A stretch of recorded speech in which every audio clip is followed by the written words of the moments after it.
One, I wish that I never grew up in the shacks. I'm the first of the medical degree. I was once offered a job to sell drugs.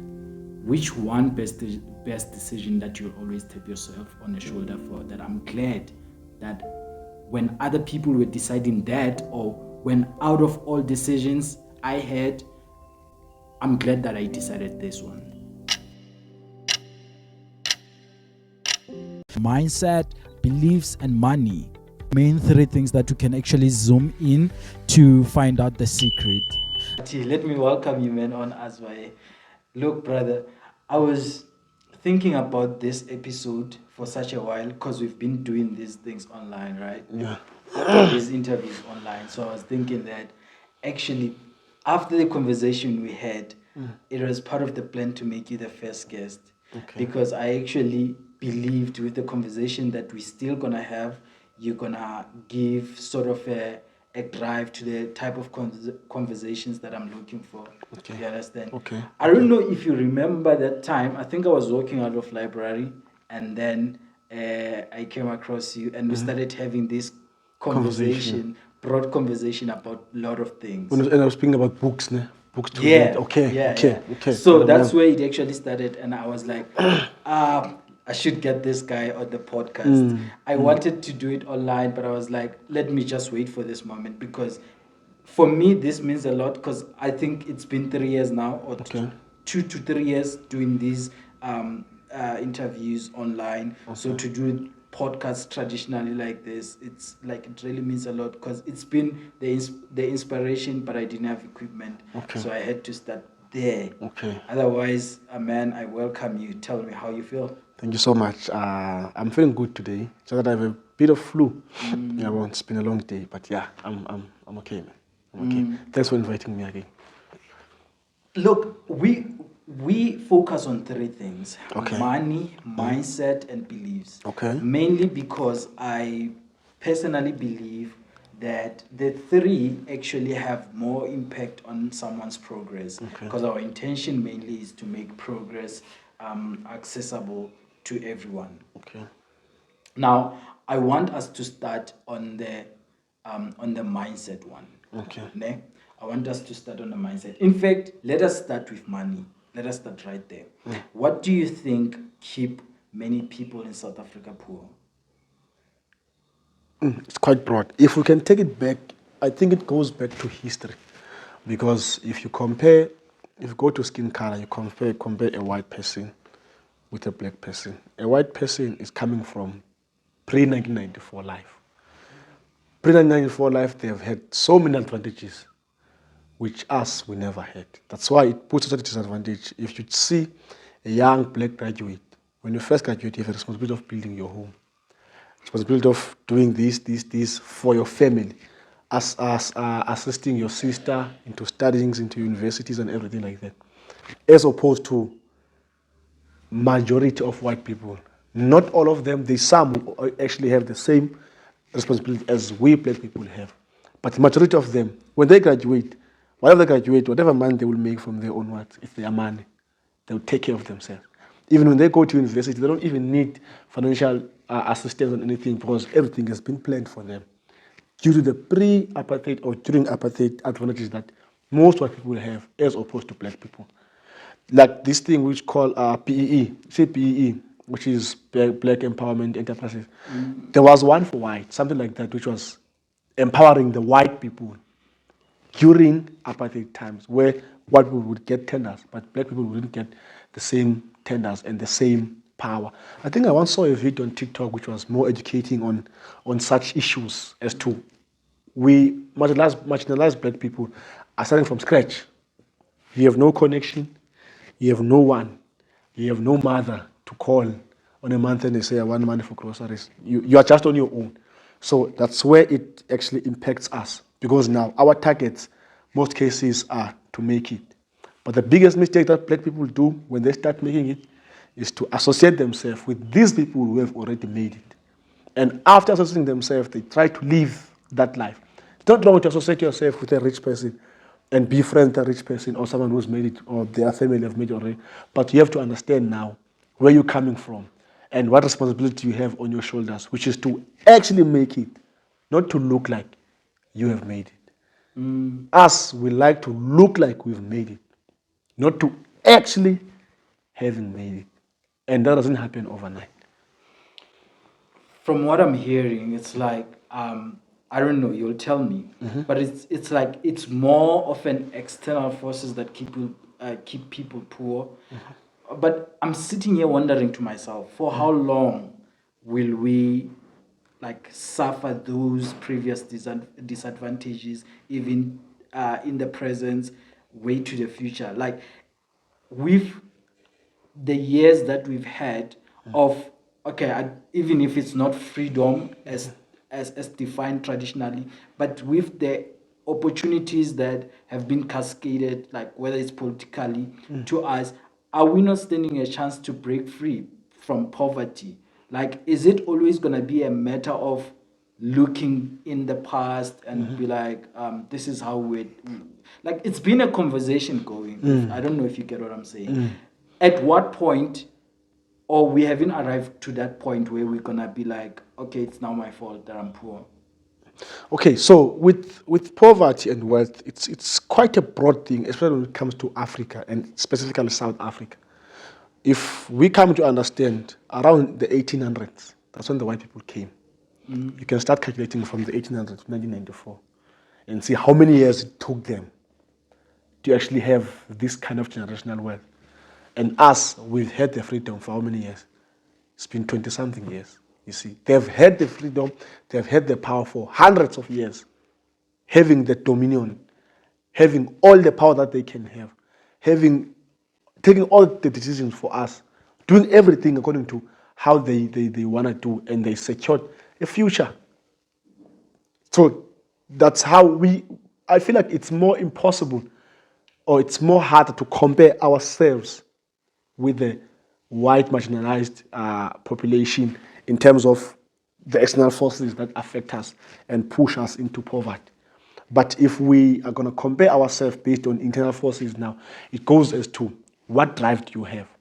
What understanding do you have about financial freedom? Because the Bible says, without knowledge, people perish. So you need knowledge. You need to know what to do. I can give you 1 million now. You know that thing of, I blew it, that show, I blew it on Zazi Magic. Many people get millions there. It's black people. They get 50 million, 70 million, 80 million, and they blow those monies. It's not because of they don't have the money, they don't have access to the money. They have access to the money, but they don't have any information as to now how to use the money. Every cent that you have to make it work for you. So the book I'm reading now, it's called The Richest Man in Babylon. It's a very, very good book. There's a story there. Can I just narrate Yeah, the for story? sure. There's a story there. So the story that they're giving is of a man. So these guys, they were growing, studying, same level, everything. No one had an advantage as compared to the other one. They were all poor if they were poor, or they were all like in the same financial state, family state, and everything. And lectured by the same lecturers and everything. They all graduated, they all went to work.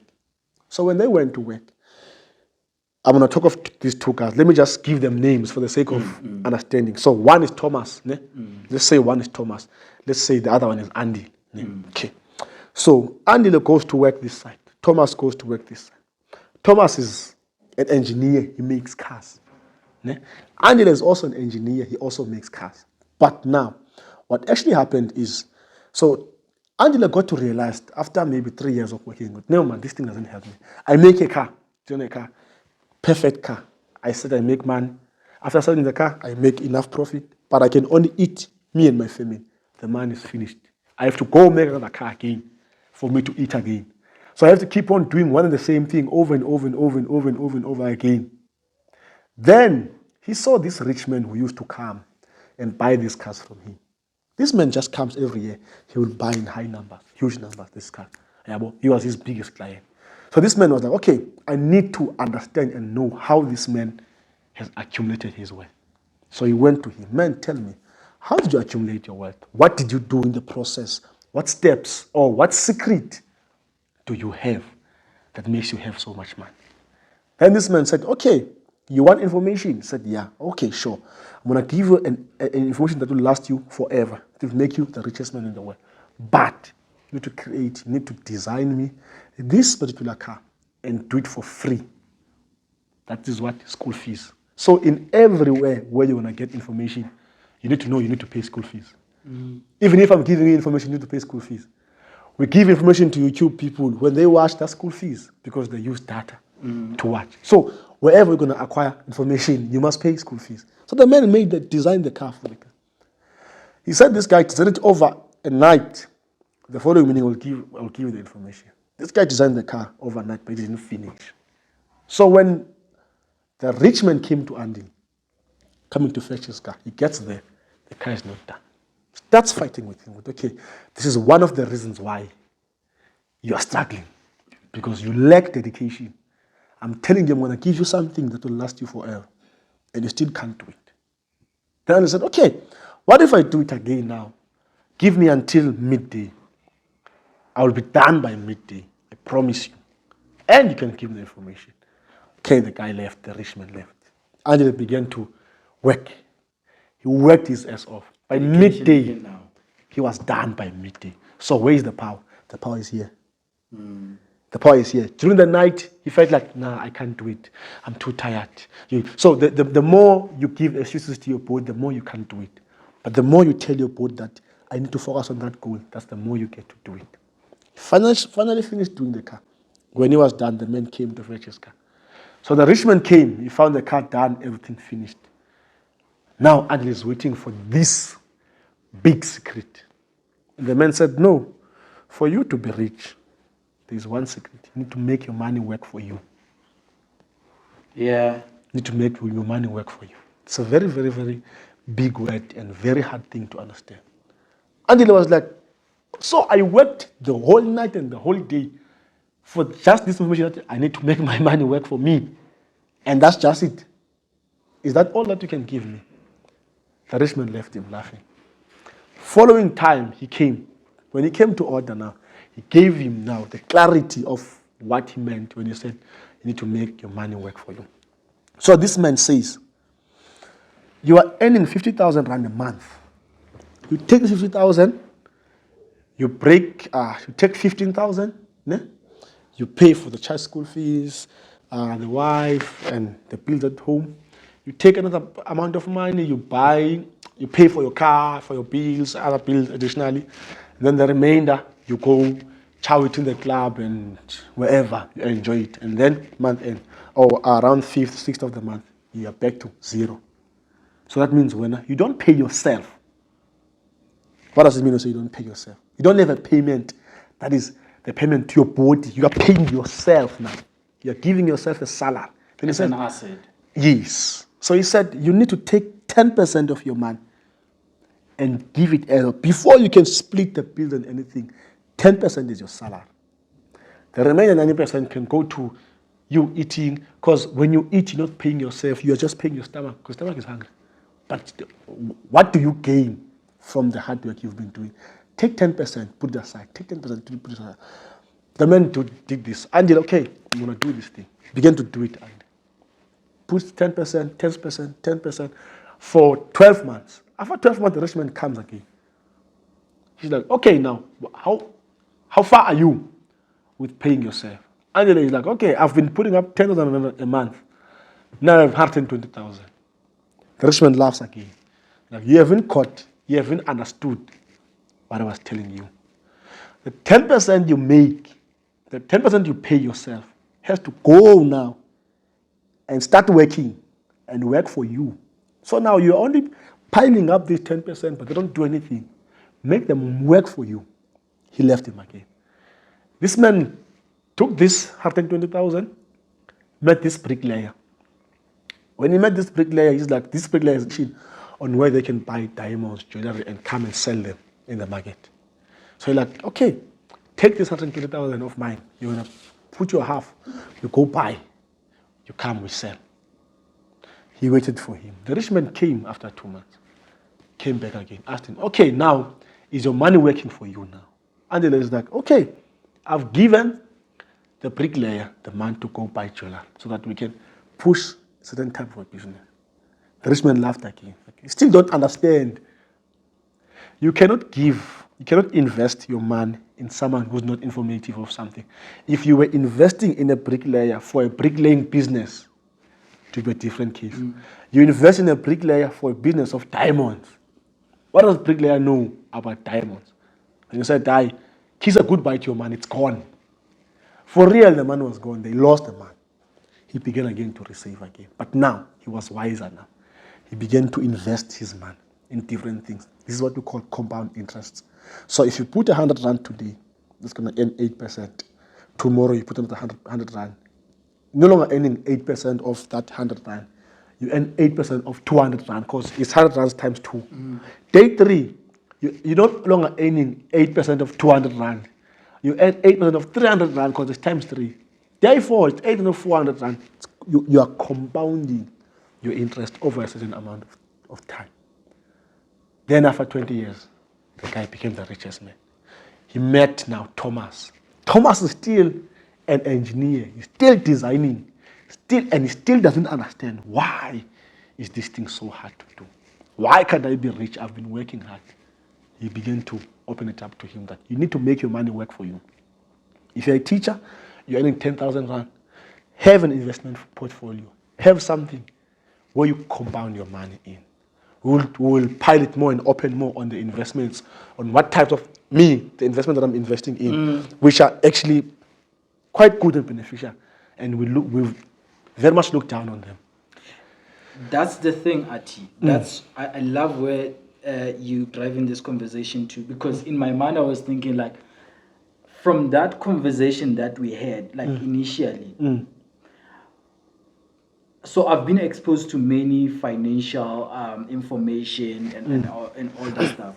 But here's the thing about me. I've been so much obsessed with entrepreneurship, and that leads to being obsessed with being financially free from your own capacity. You understand? But when you were saying things on that day, I was like, this is the best way, I think, for employees to be to be financially free.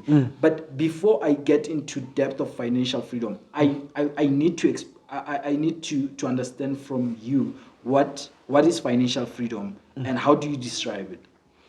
So I can say, personally, I would say financial freedom is living a life without budget. You are Living a life without budget. Okay. Where you are not saying, I need to buy a car. I need to budget. I need to save for 15 months to buy a car. I believe if you still say you need to save for something, you're not yet financially free. When you're financially free, you wake up in the morning, you leave.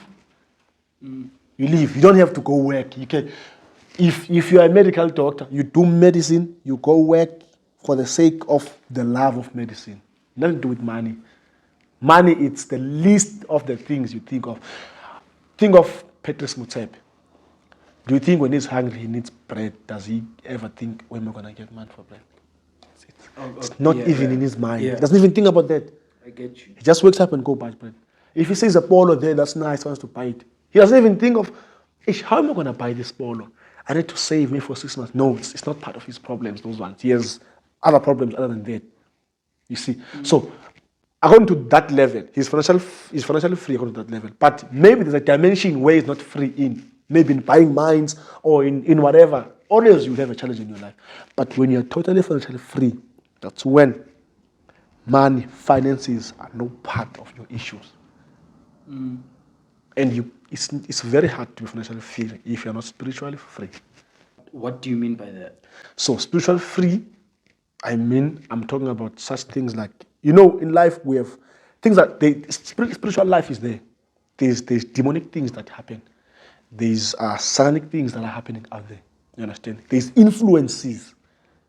Let me just put it in a carnal mind. Influences. That's the right word. Influences. Inability to decide for yourself what you want. So if you're not spiritually sound and strong and mature, you will wave around. If I come and say, let's go buy alcohol, you're not going to say no. Because spiritually, you're not strong enough. You can't reason on your own and say, no, this is not good for me. You go with me. This one say, hey, they are prostitute that side. Let's go past the prostitute. I want to explore. Let's go past the prostitute. This side is what, let's go do. You end up not seeing where your money goes. Why? Because of you're not spiritually sound, and it makes it hard for you to be financially free now. So how you use your money now doesn't make sound sense. I get it. Right now, let's say, because I'm for sure you divide it into two parts: an entrepreneur, or maybe three: entrepreneur, investor, and an employee. Right? As an employee, which methods that you put in action at this moment, which you have confidence that if I do this thing this way, I'm therefore gonna attain the financial freedom, that the one that you explained, where you wake up and money is not part of your problems. Like, what's the methods that at this moment you're so confident about and they're under execution? Because here what I've had, and I was so excited with this question. I was like, I wonder, what do you think? It was said that a job won't keep you. A job will keep you poor. You won't be rich from the job. And as I was talking to some of my clients, there are these ones that come from Limpopo, especially from Venda, and they were like, in Venda, I think it's Toyando, that like it's a part where people are wealthy through academics. So these people are people that worked, or they are employees. What's your take on employees being poor? Do you think that's a stigma, or like there's something that we're not cracking through It is. lack of knowledge? It definitely is a stigma. It definitely is a stigma. What I mean by that, you can be an employee and an entrepreneur at the same time. For you to start a business, you need a capital. That's the first thing. Second thing, for the business to run, it needs financial liquidity. There has to be money that's coming in and going out. There has to be money that's being used. I know of many guys. There's a young man that I once had a chat with him in the Eastern Cape. He wanted to drop out of school because he felt like he wants to be a hustler. You see, it's these Twitter people and Instagram people who come there and tell people stories that I'm a hustler, I stopped school, I'm doing music, I'm a DJ, so I'm rich, so you can stop school also in grade 7 and do music and be rich. I'll give it just a practical example. Casper Nyovest. We know Casper Nyovest is one of the known, or one of the people that we know as they are rich musicians. If you can take Casper Nyovest and take him with all his grade 1 peers, out of all his grade 1 peers that year when he was grade 1, you will find out that he's the only one who made it through music. So out of 100% of students, only one person made it through music. Education is the only thing that, when you started saying 100% of you guys can make it, music is saying not 100% of you guys can make it. I promise you, if we can all be musicians, who's going to listen to who? I get you. If you can all be hip-hop artists, all of us, hip-hop artists, all of us, that's not possible. So there's always going to be, even with soccer, if in grade 9 there's 30 students, or let's say there's 200 students, there'll be only one person or two people who become best soccer players or good soccer players in South Africa. In the whole country. The grade 9s in the whole country. That year, there's 2, or there's 10, or there's 20 people. If you check national squad, they need 33 people. How many people do we have in South Africa? More than 50 million people. But we need 33 people to represent us. And you want to take your chances and let go of education and go and be a hustler, where they only need a small percentage of people to make it. You understand? So it's rare to just wake up in the morning and go hustle and make it. You're going to have to work really, really hard. Some people have made serious sacrifices, you see. Some people have slept with people, Baba, to make it. And they are not gay, according to how they claim. Yeah, well, I've met guys who've said that I've had to have sex, with the rich billionaires for me to be here today. And then you realize, no, my road is through education. Then it's not going to work out for me, this one. Because people want easy ways out. As an employee, you have a constant money that's coming every month end or every mid-month. But every month, you're going to earn some money. You can save your money, invest your money. That's the first thing. You invest your money, it goes and works for you. First option. Yeah? Currently in South Africa, last time I checked was on Friday, Saturday today, it was on Tuesday, last time I checked. I checked the SA retail bonds. SA retail bonds currently are offering an interest of 11% per 6 months. You see, it's biannual. 11% biannual. So what it means is if you can invest now under SA retail bonds, you put up 10,000 rand. From January to June, you've earned 11%. From July to December, you've earned 11%. That's 22%. So that means now you are just earning money by giving money to the government. It works for you, that man. The minimum amount they need is 1,000 rand. Monthly amount is 100 rand if you want to put it monthly. Excuse me. That's little to nothing. But we don't have access to information. As a result, we don't know what to do with the money. So you think what's holding employees back and broke is lack of information fundamentally? Definitely. Okay. In maybe list of 3 or list of 5, how can an employee escape the red race? Or the situation where they earn, but they never see what they like, where their money is going. Okay. First of all, you can never accumulate wealth over a night. So most employees, they want to be rich overnight. It's not going to happen. You know? That's where the big problem is that South Africa is facing at the moment. No one wants to push the money to investment over a space of 20 years because they ask, will I be there in 20 years' time? Definitely you'll be there. Where will you be? You know? And if you are here 20 years later and you're still broke, you're still dependent on that same salary, why you could have invested your money wisely? Give the government your money. There's other investments. Do you know you can even open an account, an offshore account? So what you do, you open a business in America. Let's say, because now the dollar is stronger as compared to rands. So you open a business account, the USA business account. So you open a business there. You open an account in the USA. You start pushing your rands to your business account. You're not doing anything with business. It's just sitting there. Now, when you earn 10,000 rand, you tell yourself, okay, I'm going to take 1,000 rand and push it there every month. Yeah? You're gambling. Yeah? It's a very good gamble and a very bad gamble. It can be dangerous, but it can be good too. Let's say you were doing it last year when rand was, last of last year when rand was 10 rand. Though. The time when the rand was just dollar, it was 10 rands. Now it's at 19 rands. If you've been pushing, and then you push up to an amount of 10,000 rands, it turns out by 0.1 to take it to 10 rand, to US dollars, according to that time. That means now the money that in US dollars you would have had if you put 10 rand, it's going to be around 1,000 US dollars at that time. So you have 1,000 US dollars, you keep it there in US dollars. Today, you say, okay, let me go withdraw.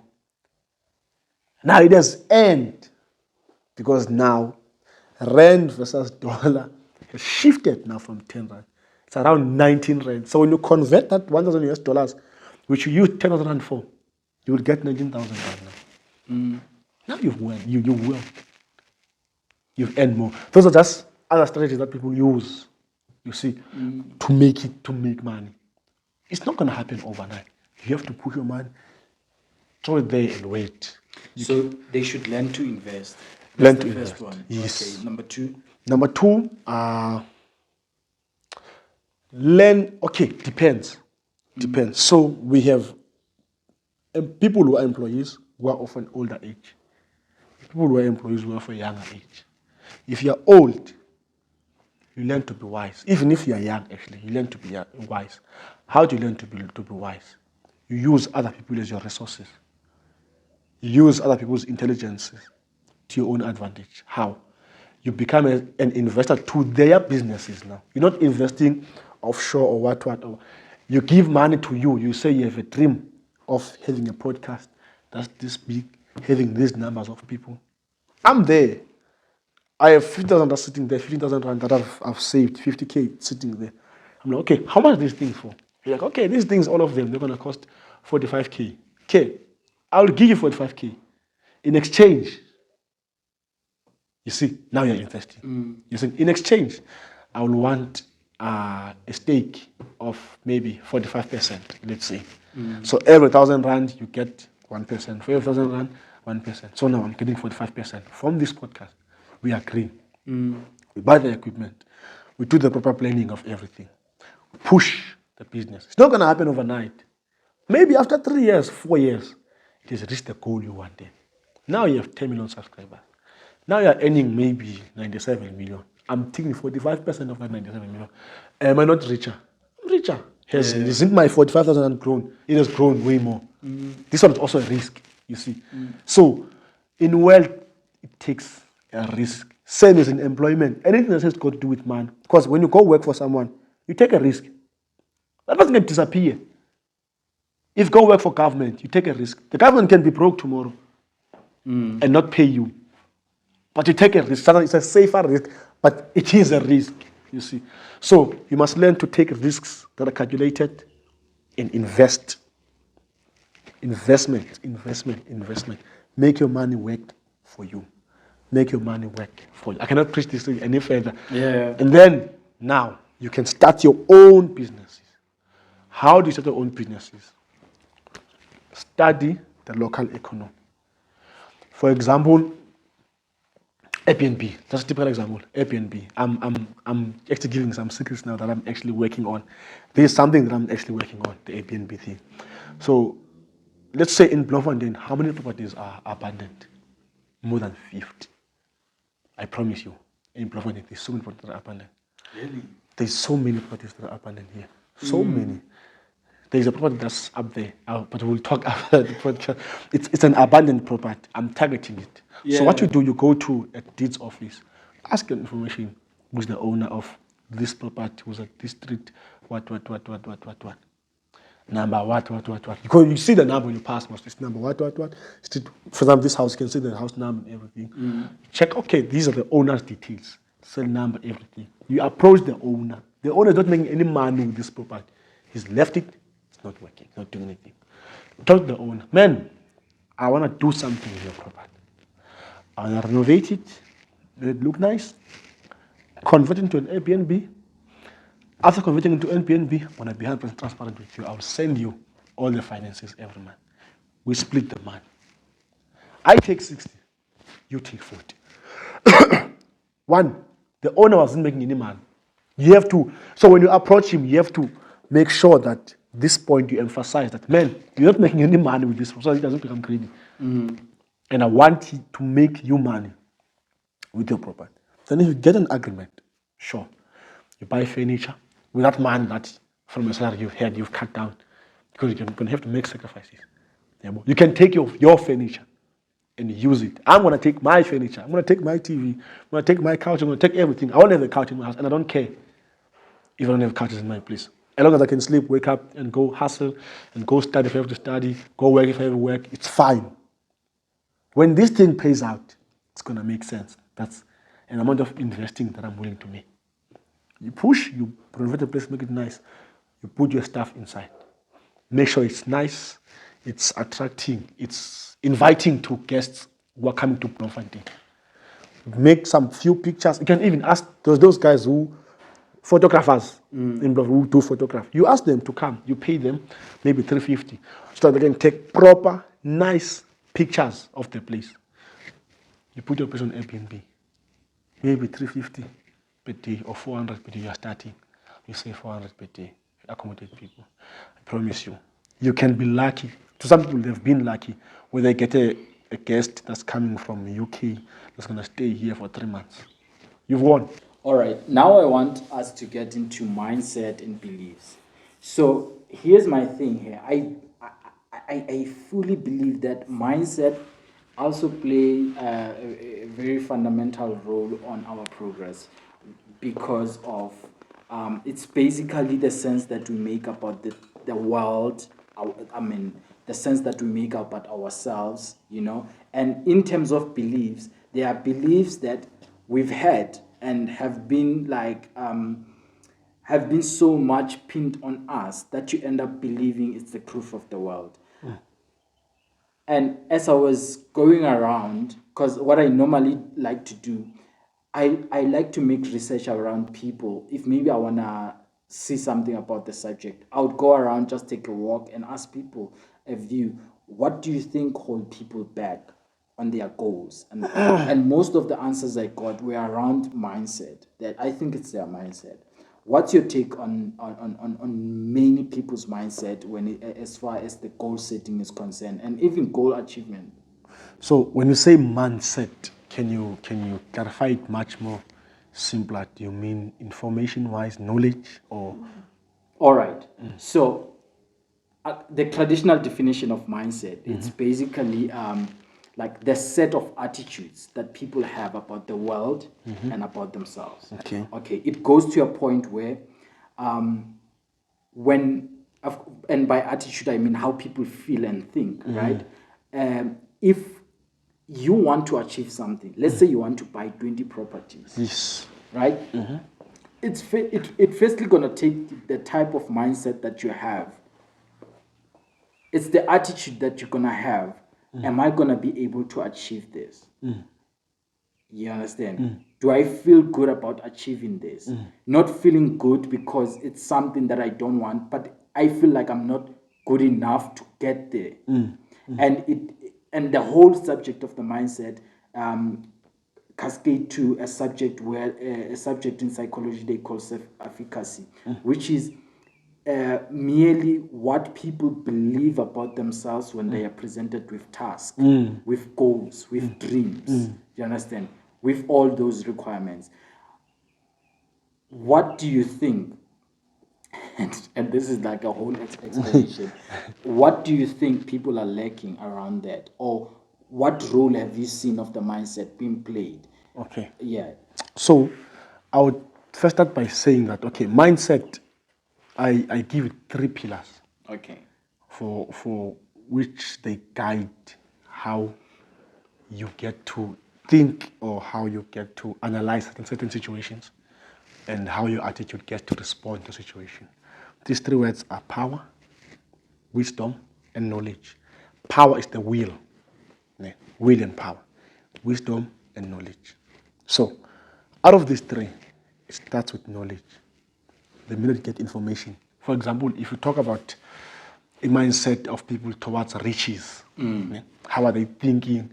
How do they see riches? There are Christians who grew up knowing or understanding that money is the root of all evil. Yeah?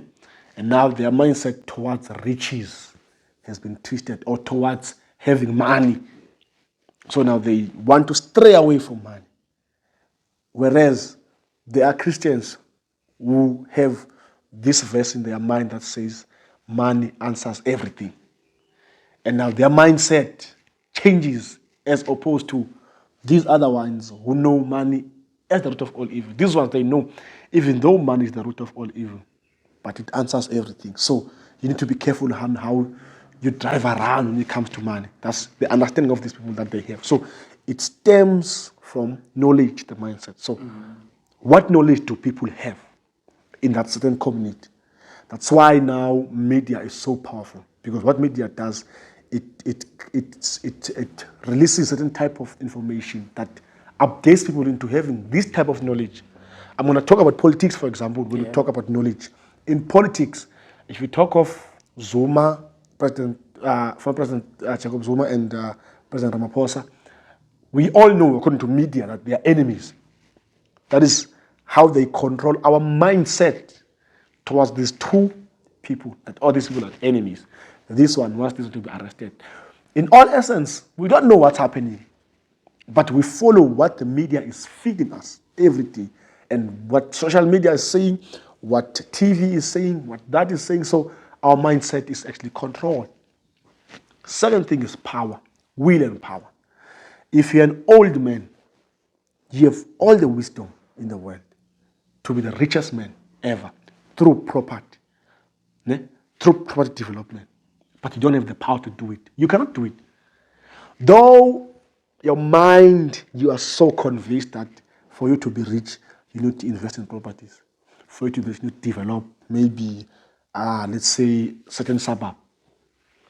But you don't have the strength to do that. You don't have the power to do that. You have the will, but don't have the power.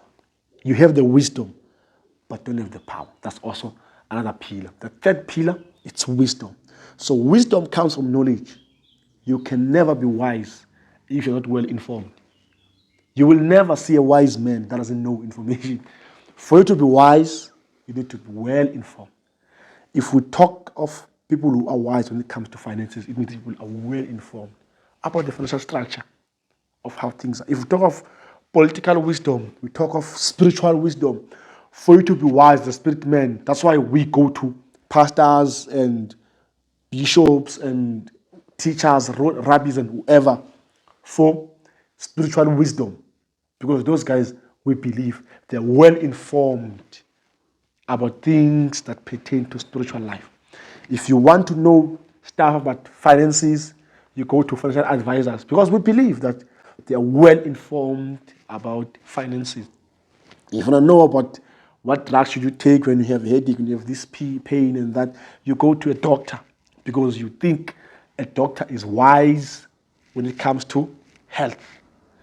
How is he wise when it comes to health? They are well informed with issues regarding health. So these three pillars are very, very, very much important. It starts with information. It comes to wisdom and then power. So what makes our people not to even be rich or not to even seem like they are going to, let's say, middle class, according to economic statuses, they are always in the low grade. It's because of they don't have knowledge. They don't know how much power they have. Imagine a bull and a small boy that's heading this bull in front, pulling the bull. That bull has so much power. Or a small boy carrying just a small stick, hitting the bull. The bull keeps rushing. It keeps running away from this bull. The bull keeps running after the bull, hitting the bull. If the bull would recognize how much power it has, that boy would run. Oh, yeah, I get what you're saying. But the bull doesn't know the power it has. As a result, now, when the bull doesn't know the power that it has, it ends up being pushed by anyone, hit by anyone because it doesn't know the power it has. For you to recognize the power, you need to be well informed and wise enough. Imagine someone who's powerful and not wise. I get it. And think of what they can do. You see, let's talk. I like to always refer to the Bible when I talk about these matters because I feel like the Bible is one of the wisest books, ancient books that has ever been there. Love it, man. Yes. So if you read about a man called Samson, Samson was very powerful, but not wise. You see, he was very powerful, but not very wise. Samson didn't have eyes because of Delilah. And Which one was the smartest? the smartest, let me think. David was not smart. I think it was There's Samson, and there's this one who wrote Proverbs. Samuel. Is it No. Proverbs. Yeah, it's Samuel, King Samuel, the king. Is it Samuel? He was the richest. I don't know, but there was this one who was. Oh, I think he prayed. What he prayed for, he didn't pray for physical strength, but he prayed for Wisdom. That's Samuel. There's Samuel, there's Solomon, there's Samson. Yeah, but yeah, one of those ones. One of those ones, yeah. Sure. But one of those ones, yeah. But it's I think it's King Samuel, I'm not sure. Yeah, but it's There's the one who Solomon. prayed for wisdom. Solomon is in the one with the huge hair. Samson, that one. Samson. Yeah. Okay, man. Let's roll with Yeah. it. I So get you. Samson had every power you can imagine in the world. Yes. But he was hit by Lady Delilah, who didn't even have any power. Why? Because he wasn't well informed and wise enough to understand the dynamics of how he should protect his power. Ne? Yes. Okay. If we talk of knowledge, we can talk about David. David was the weakest man in the world. The only power he had was knowledge. He knew that as long as he stayed loyal to only one God, that's what made him the greatest king. Amongst all kings in the Bible, all these other kings, they were powerful, very wise, but they would worship other gods in the process. He's the only one who has made so many mistakes, but still, he was sticking to his God. Never wavered. Never tried to worship any God. He was forever honest to God. Forever loyal to one and the only God. And God rewarded him at the end of the day. So, my point is, if you go to rural areas, you sit down those people, you educate them. There's a need for outreaches. There's a need for, going out there. Financial advisors, financial people, we challenge you. Update our people. There are old people who get pension money. They get 1,000, 500,000 something. You see, those people can open up like life cover. They're old enough. They know, okay, soon I'm going to die. And I want to leave something for my kids. Do you know what they do? They open a funeral cover. And they think they've left something for their kids. Not knowing that it's only for their burial. And that's the end of it all. Literally speaking, that's the end of it all. When we are above 65 years, we know life covers are quite expensive if you are old. The older you become, the more expensive they get to be. And you also need to survive. But compare yourself to someone who's in Zimbabwe, who doesn't get any of these advantages. How do they live? They go work. So go work. Go work. And then the pension money that you get, you do something about it. You invest. You do something. People who get in grants. You see, I know we can say we speak from a point of privilege. Ne? Me, when I was young, I lost my parents. I lost my dad when I was 9 years. I lost my mom when I was 11 years. So I'm a child of foster care. I'm a child of a foster care. So foster care at that time was 750 rands. Ne? So it was a must that 350 goes into investment, into post office. That is SA retail bonds. Every month end, 350 will go into investment. Doesn't matter if it's not going to be enough, there is more problems. 350. Whose decision is this? So it was a social worker's decision. The social worker made a decision and advised my aunt, who was our guardian at that time. My aunt was very much honest to this thing because he was afraid of being arrested. There were news most that so people who eat the foster kids' money, they're gonna get arrested. So my aunt, she ran away in grade 1 in school. So she's not that much educated, but she's very smart because she understands herself that okay, I don't have as much education as anyone in the room, so I have to make sure I safeguard myself because the clever ones will always try to scam me. That's how she thinks. She always thinks the clever ones always try to scam me, so I must run away from being scammed. So she always thinks about the future that these boys, at one time, because of that's money. At one time, they're going to have to go to university. That's money. We don't have that amount of money. We don't have that kind of money. Let's put this 350 every month. Hey, that was good, man. They were putting 350 every month. When I went to the mountain, that man helped hugely, did a huge job in helping, in doing a difference. Those were investments, you see. So it came from where? Social worker provided knowledge. And this one, which is my aunt, took the knowledge and mixed it with the fear of being arrested. And it became wisdom. And wisdom led her into taking action, the will and power to do things. And then now she started to invest. Even if we were short of meat, she wouldn't make a mistake. 350 is going there every month. 350 is going there. Oh man, that's amazing. And I want to now come to the point,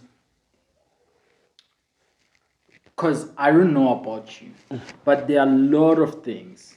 One of them is believing that certain things were meant for certain people. That's the belief that I had that held me back for some time.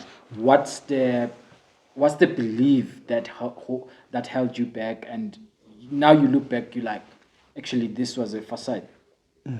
On as far as your progress is concerned. Let me think. Let me think. Making it, having a home with electricity, being able to switch on the globe without using paraffin. I never thought that. I always thought that's not for people like us. I grew up in the shacks. So during those times when I was staying in the shacks, most people in front of, we didn't have role models. I didn't know what's medicine. I didn't know what's what.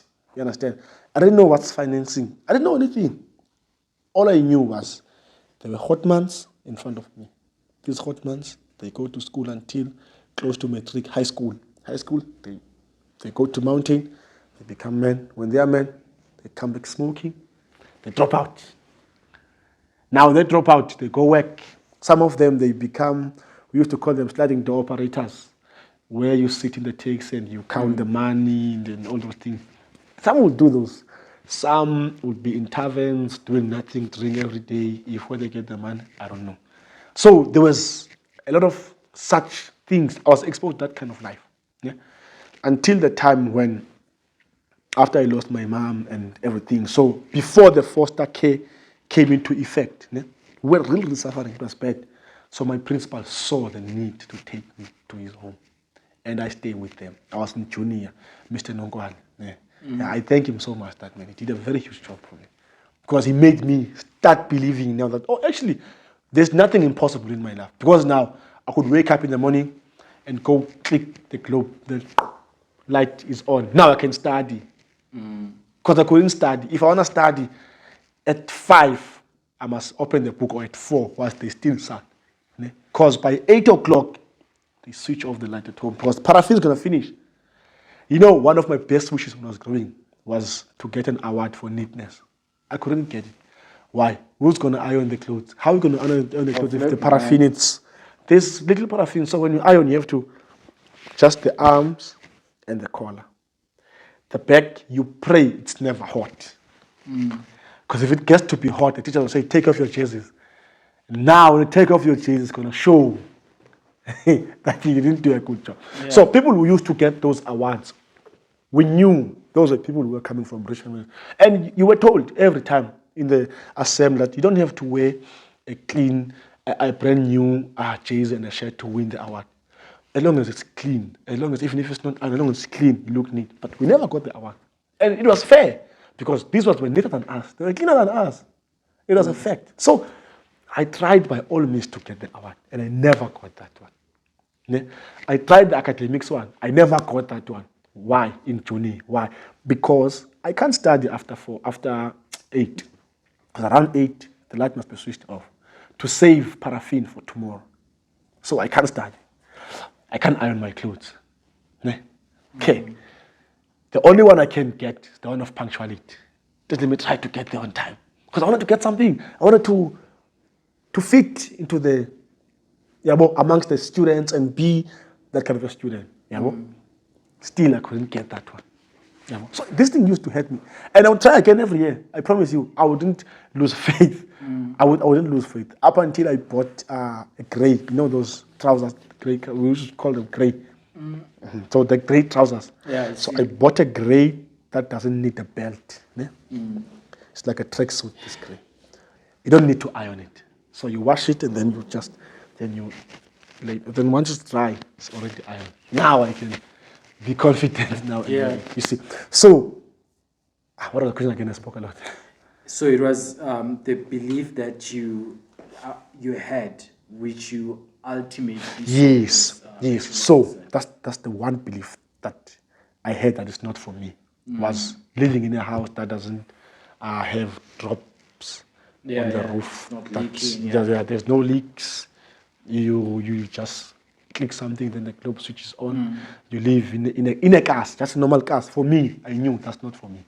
It will never, ever come to pass. That's why when I had an opportunity to go to Cuba and do medicine, I was like, me, it's never going to happen. Not me. It can never. And it never happened. Because I believed, not me. Then I realized, everything, the power is here. The principal took me and all the stories that happened and all those things. Then now I realized, okay, I can achieve anything that I put my mind to it. That's why now I am where I am. Because I put my mind to something and I make sure it comes to pass. because I know I never had these opportunities when I was growing up. So yeah. I want to ask you a few last questions, but I'm going to personalize this one. Okay. Right now, if you look how you have lived your life and how everything like went on, which one of the incidents or one of the things that you wish like you can reverse and let it happen other way? One and the only one. I wish that I never grew up in the shacks. I wish that I had the opportunities that other kids had. Because I feel like if I've had them, I'll be way far. Yes, I've achieved quite a lot of things for my age and for someone like me with my background. But I feel like if I was exposed to what other kids were exposed to, man, I would be maybe the youngest billionaire ever seen in South Africa. Man, that gave me chills. And if you think about all the decisions that you have made which have contributed to your current life, which one best decision that you'll always tap yourself on the shoulder for, that I'm glad that when other people were deciding that, or when out of all decisions I had, I'm glad that I decided this one? It was accepting Christ as my Lord and personal Savior. That's crazy, bro. Really? Best ever. The best. Bro, if you can see, so she's more like my aunt in a way. You know the cousin, the extended family people. When she sees me every time, she cries.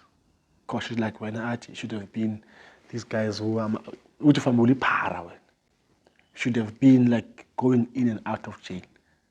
Why? Because of the life I've lived, the kind of things that were in front of me. I promise you, Baf, from where I'm coming from, I'm practically the inspiration of many, many kids there. I'm the only, if not the only, maybe the second, but I'm the first one to have a matric that has a B, passing with a B, and like a proper matric. Yeah, there will be like H's and we will clap hands if you get an H in a matric. Like, yo, you did well. And I got a B. I'm the first one to be accepted into medicine. I'm the first one to have a medical degree. Yeah, in my home, I'm the first one to have a matric, just a matric. I'm the first child to have a matric. I'm the first child to have a degree. I'm talking about my home now. The whole family, the first child to have a medical degree. Not medical, just a degree. Normal. Let me not say medical, let me just say degree. To have a degree, I'm the first one. Literally. I'm the first one in my age to own a car, buy a car, own a car. I'm the first one to have a business that is clean, legit, and it's profitable. The first. So everything, I'm the first one to do it. First one to do this, first one to do this. And I tap myself on the shoulder because I know all these things are through one man, Jesus Christ. If I'd never received him, we wouldn't be here now. I promise you, maybe I would be dead by now. Due to the exposures I was around and I was exposed to. I was once offered a job to sell drugs after I passed matric. Because I passed matric and I didn't go to school. I went to, flying school, SAF, and I got rejected. So when I got rejected after those training tests, you see those tests that you do, psychometric test, Vienna tests. So I did, then I got rejected. So when I rejected, came back home. I got offered a job. Because they see that I'm actually heading, that they had hopes for me, the whole company, but it seems like, nah, I'm actually heading towards where everyone is heading. They offered me a job to sell drugs. But that time, a lucrative business. very lucrative. You're going to earn 1,000 rand a day, 1,000 rand per day.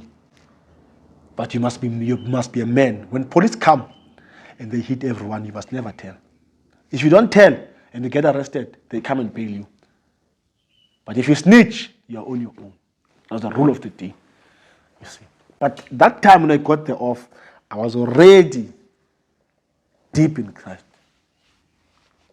So it was not hard for me to reject. I was like, nah, I'm not going to take this one. I'm going to wait for my time.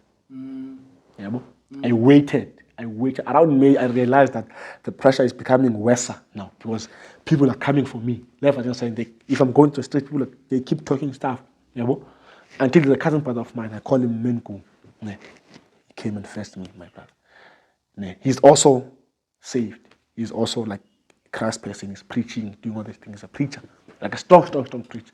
Then I went with him. We would go to tents. So that whole year now, I couldn't feel that thing that, okay, I'm not going to school, and because you'll go to this town, then leave this one, go to another province. So you're moving province to province, preaching. These people don't know you. They don't know anything about you. In the process, I was applying for university acceptance and everything, but I was going with him. So as I was going with him now, it could like cut the year shorter. And now even the load at home, because it's -1 person, so at least they didn't have so much load. So it's all through Christ, literally. Get it, man. And what is it that you're forever grateful for? Christ, man. Receiving Christ is what I'm forever grateful for. Forever grateful for I'm that, right? forever grateful for that one. That's one thing I can never ever doubt in my life. It's the presence of God. God is there, bro. ATHI, what's your wish for Africa? I wish Africa can be financially free first, before anything else. Because spiritually we are free. If you check the majority of Africans, 90% of Africans are spiritual people. But financially, it doesn't show. So I wish one day we can be financially free as Africans. And we can have our own independence and stop struggling. I wish one day Africa would be a disease-free state or a disease-free continent. Because most infectious diseases are coming from where? From Africa, because we're poor. Most diseases that we are suffering from it's the main predisposing factor is poverty. If you think of sanitation, for example, people are throwing buckets outside just around the yard, full of feces, and then there's infections in the house and all those things. Why? Because we're poor. We don't have access to proper sanitation because Africa is a poor continent. So if we can have financial freedom, then at least we'll be going somewhere. If you check the amount of the cancers and all these diseases that are in the population of the rich, it's rare in Africa. It's rare, but the most one we have high number of HIV and AIDS. Why? If you are stressed, you go drink alcohol, you become drunk, you sleep with whoever, without using any protection, you get HIV and AIDS. If you check domestic violence, you check rape, all these things are high in Africa. Why? It stems back to financial freedom. If we can be free financially, I believe Africa can be a better and a best continent.